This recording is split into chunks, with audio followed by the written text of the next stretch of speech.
waaw tey mouvement waa Malika d'abord dafa organiser benn forum bu ñu naan forum ouvert nag doo ko déggee moom mooy forum bi nga xamante ni dafa ubbeeku la règle des deux pieds maanaam fu la sa ñaari tànk mën a yóbbu rek ci atelier yi nga xamante ni moom la ñu organiser nga dem fa jëri fa xam-xam forum ouvert bi nag thématique bi mu ngi nekk si employabilité des jeunes te doo waxee employabilité des jeunes di nga wax li nga xamante ni moom mooy entrepreneuriat jeune entrepreneur yi daal la ñuy gunge mu doon jigéen ñi ak ñi nga xamante ni ñoom ñooy jeunes yi jigéen ñi nag at yëpp mën nga doon xale ba ni ngay doonee mag nga ñëw ñu orienté la wax la nan ngay def ba sa projet mën a jëm ca kanam maanaam nan ngay wute financement nen recherche ngay def pour nga ñu financer la ndax dañuy financer nit ñu bëri mais du ñu leen financer du ñu am ay njeexantal moo tax ñun dañ leen orienté gunge leen du ñu am ay financement ñu xam fan la ñu wute financement pour que du ñu amee ay projet mu mën a ñoŋ gunge leen nan la ñuy mën a yoree projet ndaxte projet dafa doon li nga xamante ni dafa am solo doo ko amee sam xel tamit war nga koo mën a jëmmal du ngeen li nan la ñuy def ba jëmmal seen projet ba duñ demee ci financement yi ñu mën leen a financer moom moo tax tey mouvement waa Malika d'abord organiser li nga xamante ni moom mooy forum ouvert bi nii mu doon ay ñi nga xamante ni nag ay ndaw yu bëri ñu ngi ciy ñëw ak ay femmes yi nga xamante ni vraiment bëgg nañu seen ay projet yu ñëw ci ñoom pour jàppale leen moom moo tax ñu ubbi ko tey la règle des deux pieds fu la sa xel fu la sa ñaari tànk yóbbu rek nga daan am fa am ñi nga xamante ni ñoom la ñu tuddee les papillons dañuy dugg ci atelier yi par benn la atelier boo dem nga jël fa li nga soxla nga dem ci beneen atelier duñ weesee loolu mu am li nga xamante ni les abeilles yi mooy nit ñi nga xamante ni benn atelier la ñuy ñëw rek toog fa concentré fa comme abeille du ñëwee rek fu muy toog pour ba produire fa noonu moom moo tax la règle des deux pieds ñu ubbi forum bi mu doon forum ouvert pour accompagner ndaw ñi vraiment ñu ci entrepreneuriat te nag Malika dafa doon pilote tey rek mais dañ koy jógee vraiment ko bëgg ko dipler Sénégal yëpp commencé ko ci arrondissement des Niayes beneen bi ñu bëgg a xamal ñi nga xamante ne ñooy autorités yi décidé xamante leen ndaw yi am nañu ay compétences ndaw yi bëgg nañu liggéey mais doo xoolee fi ñuy jëlee centre de décision yi maanaam gars yi dañuy nekk mbir Ndakaaru di rëdd pour ay projet pour xale yi te loolu nekkul lu jaar yoon institution yi nga xamante ni moo fi nekkoon ay ANPEJ ay yi nga xamante ni ñu mel ni yoonu yooyu dëpp gis nañu doxul di dox moom mooy ñu jege ndaw ñi ñëw ci ndaw ñi mu am ay pôle d'intérêt économique yi nga xamante ni day wàcc ñëw ci arrondissement yi vraiment pour mën a jege ndaw yi loolu moo tax ñu def forum bi pour orienter jeunes yi vraiment pour que financement yi nga xamante ni le président de la République a dit compris les jeunes ñun en tant que jeune tamit on fait que accompagner nos frères et sœurs ok ñooñu tamit dañu ne accompagner mën nga ñëw ak sa idée de projet doo ñëwee ak sa idée de projet ñun dañ lay déglu orienter la xool nan ngay mën a def ba am defar sa business plan nan nga mën a def ba def recherche financement pour nga am ko ndax toujours nit ñi dañuy ñëw projet seen xel rek lay nekk projet loolu la mais pour ñu bind ko problème la léegi ñun dañ leen di jàppale ba ñu bind ko orienter leen xamal leen fan nan ngeen mën a def au delà mu doon état du Sénégal yeneen partenaires au développement ñu ngi fi nan jegeel partenaires au développement yooyu pour que gunge leen pour que ñu am seen ay projets yi nga xamante ne ay projets yi bancable lay doon ça veut dire projets yi nga xamante ne leen jural njariñ ñoom pour l'instant nii ñu on n'a pas yoruñu financement bu ñu yoree di ko joxe ñun lu ñu yor mooy orienter leen pour que ñoom ñu wuti financement ndax financement yi yaatu na état bi dafay joxe ay financement opérateur économique dañuy joxe ay financement lu jëm seen i mbir yaa may dégg les partenaires au développement dañuy joxe ay financement duñ mais souvent duñ la jox financement te tamit xamoo nan ngay def ak financement bi da ngay mujj daanu wala nan ngay dem wuti xool fii am na appel à fonds pour financement nga dem wuti ko fa ñun dañuy ñëw pour orienter leen gunge leen pour que vraiment du ñu ku ci am financement mu ma doon financement bi nga xamante ne mën la jural dara ndaxte tamit dañuy wax da nga war a doon leadership dañ leen koy jàngalaale xamal leen lan mooy leadership bu baax a baax loolu moo tax ñu woon nit ñi tey ñi nga xamante ne mooy ndaw yi ak jigéen ñi nekk Malika ñu ñëw pour ñu orienter leen nan la ñuy def ba vraiment am ay projets yu bancable ba duñu leen financer ñu mën ci génn waaw doo xoolee problème emploi des jeunes mooy jeunes yi su bëri tey doone chômage mooy ku am ay diplôme te liggéeyul ñu si bëri dañu am ay diplôme ba pare amuñu formation kon problème bi ëpp moom mooy formation beneen problème bi moom mooy dafa am li nga xamante ne mi ngi fi surtout maa rawatina jeune mel ni Malika l'arrondissement des Niayes Yeumbeul Nord Malika ak Kër Massar fii dafa am lu ñu xamee yaa may dégg xam mbay loolu entrepreneuriat la nan la ñuy def ba gunge leen ba zone boobu noonu la zone des Niayes ñi fi nekk di def maraîchère ñu gunge leen loolu lu baax la mais tey doo xoolee jeunes yi su bëri tey liggéeyuñu lan moo tax liggéeyuñu ñenn ñi dañu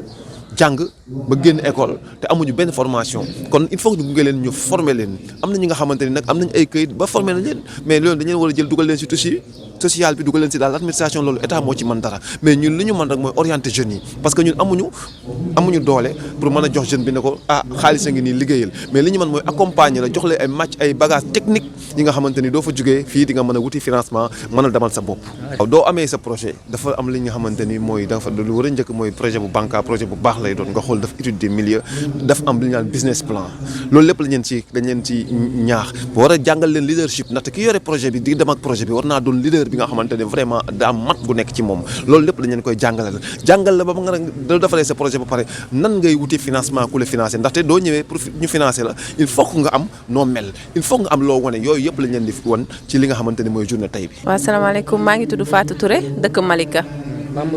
membre Malika d'abord. voilà exactement maa ngi lay remercier ci question bi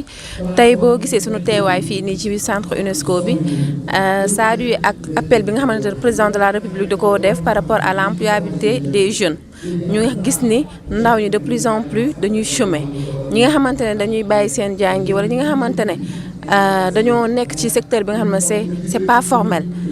ñooñu tey président jëkk ni ay ndawam soxla nañu liggéey mu génnee benn somme bu important ne da koy dugal ci ay ndawam léegi nag waa Malika am ci taxawaay bu rafet taxawaay bi mooy que ni tey jii nii képp ku fi ñëw am sa projet ñu jéem laa teg ci yoon bi jéem a orienté la wan na yan yoon ngay jaar pour sa projet ñu mettre ko en œuvre ba li nga xamante ne mi ngi sox xel yow xalaata woon ko sax jëriñoo ko ak askan wi loolu mën laa apporter quelque chose loolu moo taxoon ñu ne kat tey nañ def benn forum boo xamante ne bépp jeune Malika dañ lay woo invité la fii orienté la même bu fekkee da nga am projet boo xamante ne bëggoo ko woon def ñun dinañ la motiver ba projet boobu noonu tey nga mën koo mettre en place ñu bëri mën cee jëriñu si yow nga jëriñu si say morom jëriñu si loolu moo taxoon ma ñëw tey participer. waa tey jii nii seetlu naa ni jigéen ñi sax presque ñoo fi ëpp parce que kuy ne entrepreneur nag wax jigéen ñi parce que jigéen ñi nag seen loxo da cee am solo trop ndax tey jii nii bu ñu seetoo ba ngay dugg sax yow gis nga ni jigéen ñi nu ñuy ñëwee nga xam ne ñooñu peut-être dañoo amul moyen mais bëgg-bëgg mi ngi fi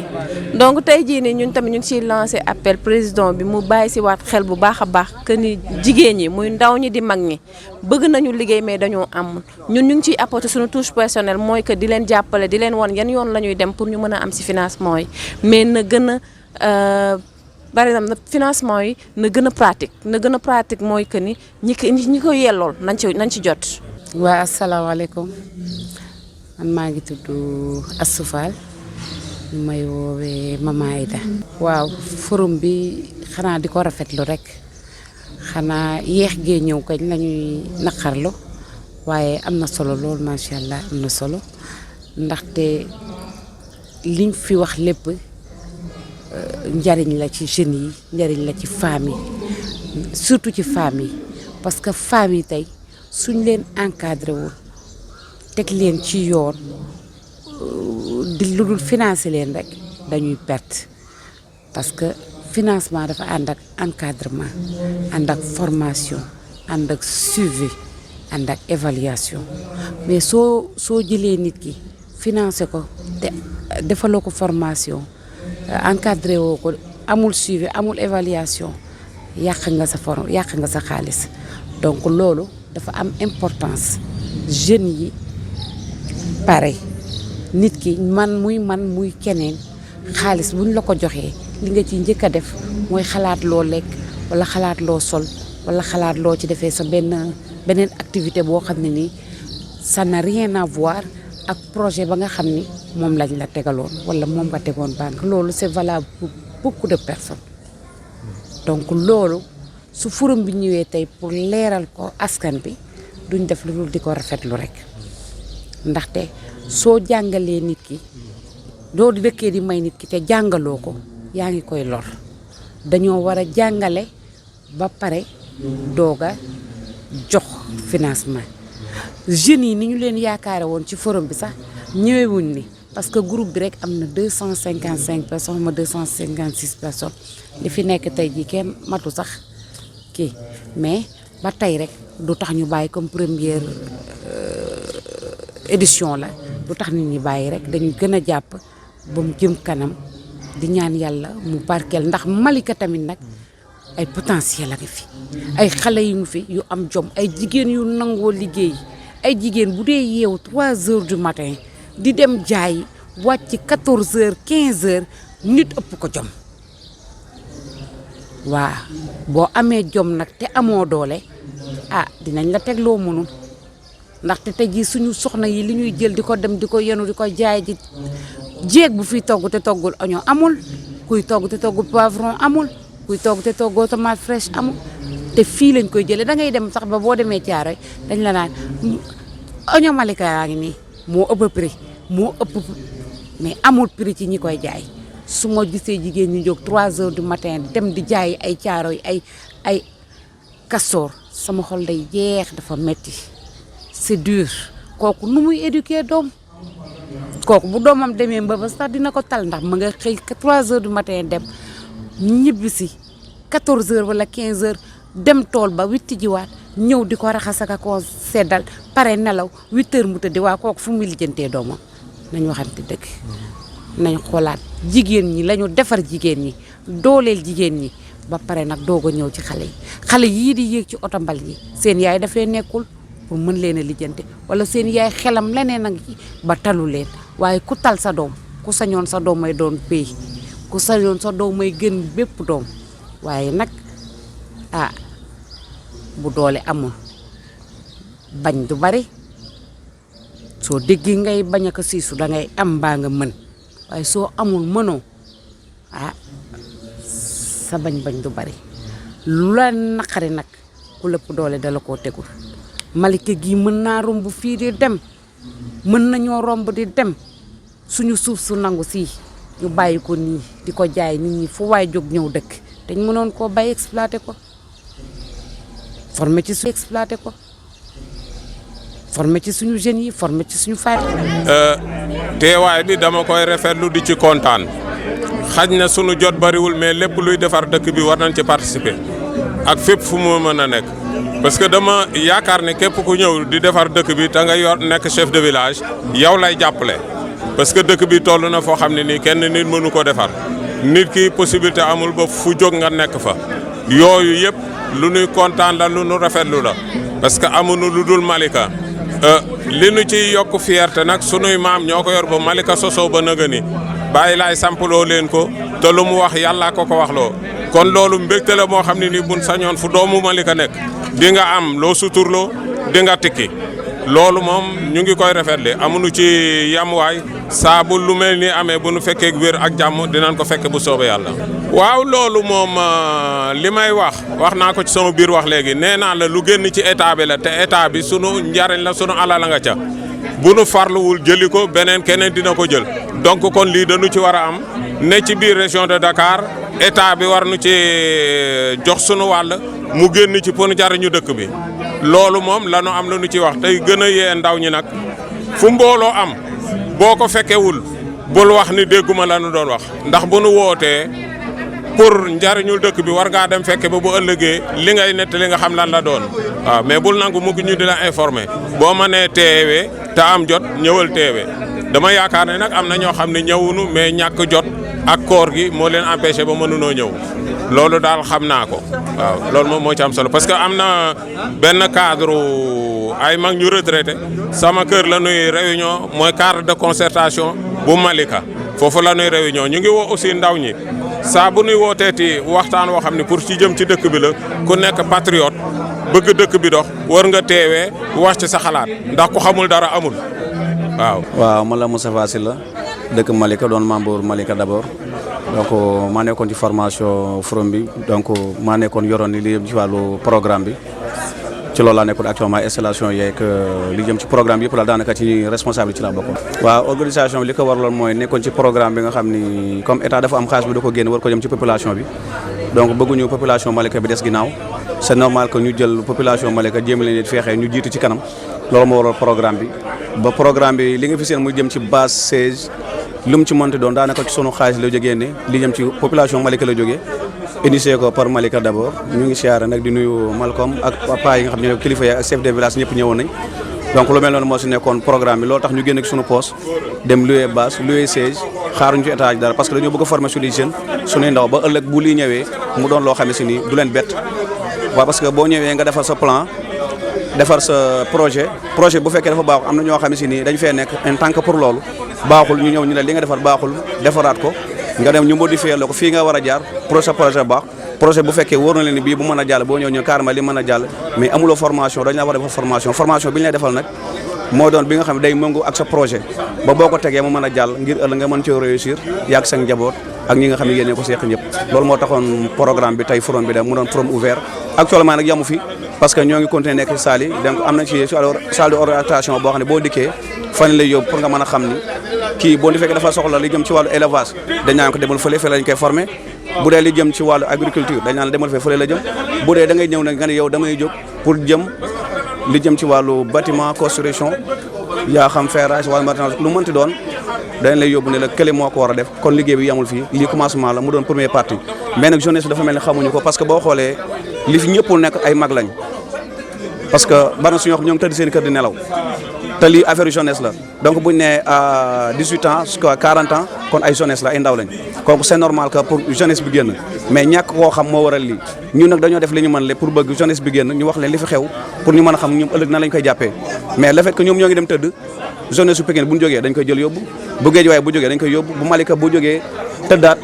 bu Kër Massar jógee danañ jël bu li fi nekk te lu état di joxe la Sénégal ñëpp bokk ko kon bu soñoon Malika du des ginnaaw ndax bu fekkee benn Malika waa réussir na ñun réussir nañ bu benn Malika waa ñàkkee ñun ñàkk nañ loolu moo waral suñu programme tey ba tax ma doxee nii mais ñoo ngi ñaan yàlla nag Malika yi ñëpp nañu génn gën cee jàpp ba Malika réussir bu fekkee war na 300 milliards moo génn ñu xam ne Malika war na gàtt-gàtt war na cee am 5 milliards wala 6 milliards pour Malika mën a avancer. waaw man maa ngi tudd Moussa Ka doon doyen notable fii ci Malika ñu ñëwoon teewe ci forum bi nga xamante ni moom la Malika d'abord organisé bu jëm ci l'employabilité des jeunes invité woon ma ci nag ma ñëwoon teew ci. waaw li ma ci for ci fii ci wax mooy wax dëgg yàlla xam-xam juddoo na fi ay techniciens wax nañu nit ñi ñëw nañu teew nañu ñu ngi leen di organiser pour ni ñuy confectionner ay projets loolu je pense que lu am solo la dafa fekk ni ñun moom suñu teewaay li ko motiver rek mooy ñëw fekki li nga xamante ni gis nañu ni bu fekkee par exemple def nañ ko ni mu waree njariñ lay doon ci Malika ba tax na ñun du njariñu Malika rek moo ñu soxal donc xale fu mu nekk dañ ko war a tàggat buñ ko tàggatee dañ ko war a jàngal mu am métier soo amee métier nag day doog a dugg ci liggéey ku ne xam ne ni liggéey fii ci Sénégal dafa jafe mais xale yi ku ci nekk yaa ngi yëngu ci dara yooyu nga yëngu nag jombul suñ ko boosté maanaam jox ko ay moyens dina gën a jàppandal loolu moo waral lii parce que xale dina ñëw di jéem waaye bu jéemee ko jàppale moo gën donc forum bi dina tax xale yu yëngu moo xam da ngaa nekk dara moo xam ngay bëgg a nekk ci dara da ngay laaj ñu encadré la ñu xelal la ñu teg la ci yoon dina tax dina yombal say mbir loolu mooy solo sa forum bi di ñaan xale yëpp nag ci Malika nañ ñëw jéem a bokk ci yu mel nii jéem a donte sax xam nga ne yow la ngay liggéey yaakaar nga ni baax na jaar na yoon mais lu gën a jaar yoon moo gën te forum bii loolu lay jariñ mais maanaam xale yi nekk dara mu gën leen a yokk néewul dara mu xam leen fan ngeen di jaar ba li ngeen di jaar mën a ñoŋ mën nañ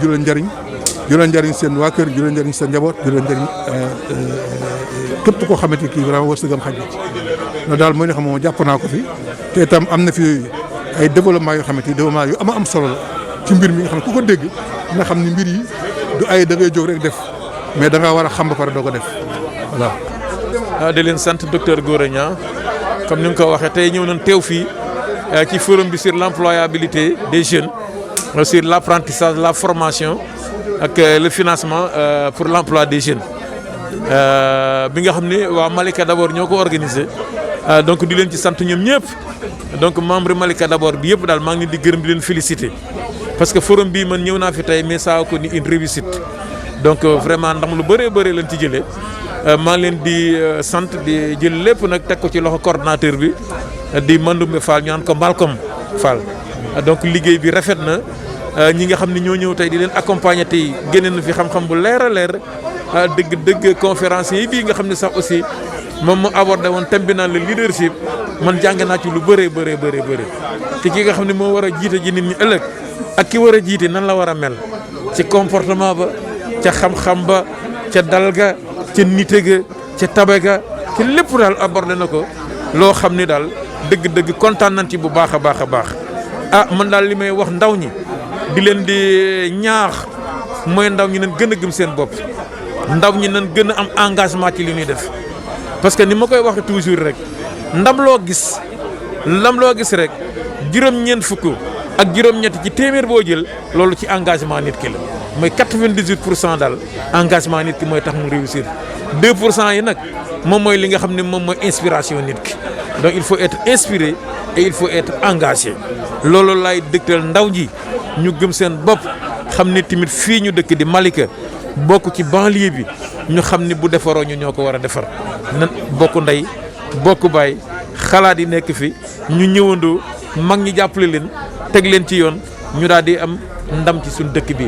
parce que tamit xëyum ndaw yi ñu ngi ciy wax bu baax a baax di wax ci njàngum ndaw ñi xale yi tamit nan gëm ni buñ tolloo ci njàng nan jàng ku toll ci liggéey nag dem war a liggéey bu dee menuisier ba baax na bu dee mécanicien ba baax na bu dee tôlier ba baax na bu dee caméraman ba baax na amul un seul métier comme ni ñu koy waxee lépp loo nekk rek engagé ci gëm ko ba ne tey daal fii laa nekk ci point bii fii yëg déwén war naa nekk ci point bu gën a kawe nga daal di ci am suturoo sa bopp dimbali say waajur dimbali say mbokk jàppale say xarit jàppale sam réew surtout donc ndax aussi njiitum réew mi ci yor kilifa ci dëkk bi moom mi mu ngi ciy def jéego yu rëy ci formation professionnelle bi 3FPT fonds de formation de la formation professionnelle mu ngi fi donc ñu ngi leen di wax ne xale yi ISEP yi ñu ngi koy tijji ISEP bu Diamniadio ISEP yaa ngi ci réew mi bëgg nañu fexe ba département bu ne ma am institut supérieur d'enseignement professionnel ñii nga xam ne ñoo toll ci def ay licence ñii def ci ay master ñoom am na ay master yoo xam ne ñu ngi leen di tijji ci université yi am na ay financement yoo xam ne de la formation ñu ngi ci maire yi nan jege ci maire yi xool ba xam na la ñuy mën a dem pour am ku leen accompagner ci seen i formation loolu tamit nañ ciy dox xale yi di dem maire yi tamit ñu def fa ay centres yoo xam ne d'orientation et d'écoute des jeunes parce que xale yi léeg-léeg li leen di manqué mooy information bi léeg-léeg duñ ko xam man dugal naa concours bu ne concours bu ma dégg dama koy dugal ci Facebook bi waaye nag loolu mënut a jote ñëpp bu amee ci école yi ci maire yi nga xam ne xale yi dinañ mën a xam concours yi ñu war a mën a def ñi nga xam ne dañoo bëgg ku leen financer ñu am ay papier ñu daal di leen di utal ay papier seen i récépissé ak seen i GIE entreprise loolu lépp daal ba nga xam ne dina mën a yombal ni ñuy def pour que ñu daal di gaaw a am xëy am liggéey bi comme ni ma koy waxee rek mu ngi fi rek mais defe naa ne buntu yi leen gisagul buñ fexee ba formaliser wu am ay papier yu baax a baax mi jàppale leen comme ni ngeen koy defee tey jii waa Malika d'abord ci jàppale nit ñi ci pour ñu daal di confectionner projet pour business plan fan la ñuy war a mën a jaar pour ñu financer nu loolu yaakaar naa ne buñ ko defee rek xale yi seen problème dina wàññi ko bu baax a baax ñun daal ñu ngi taxaw ubbi nañ suñuy bunt ubbi nañ suñuy xol am nañ yéene li nga xam ne moo ne ci ñun tamit ñu jox ko ndaw yi nga xam ne bu ëllëgee tamit ñoo yor réew mi ndaxte ku fi yàlla may nga nekk mag ba am fan wu gudd boo demee di nga nekk mag te boo nekkee mag nag di nga bëgg ndaw loola jàppale te loolu ni ñaan ci dëkk bi wasalaam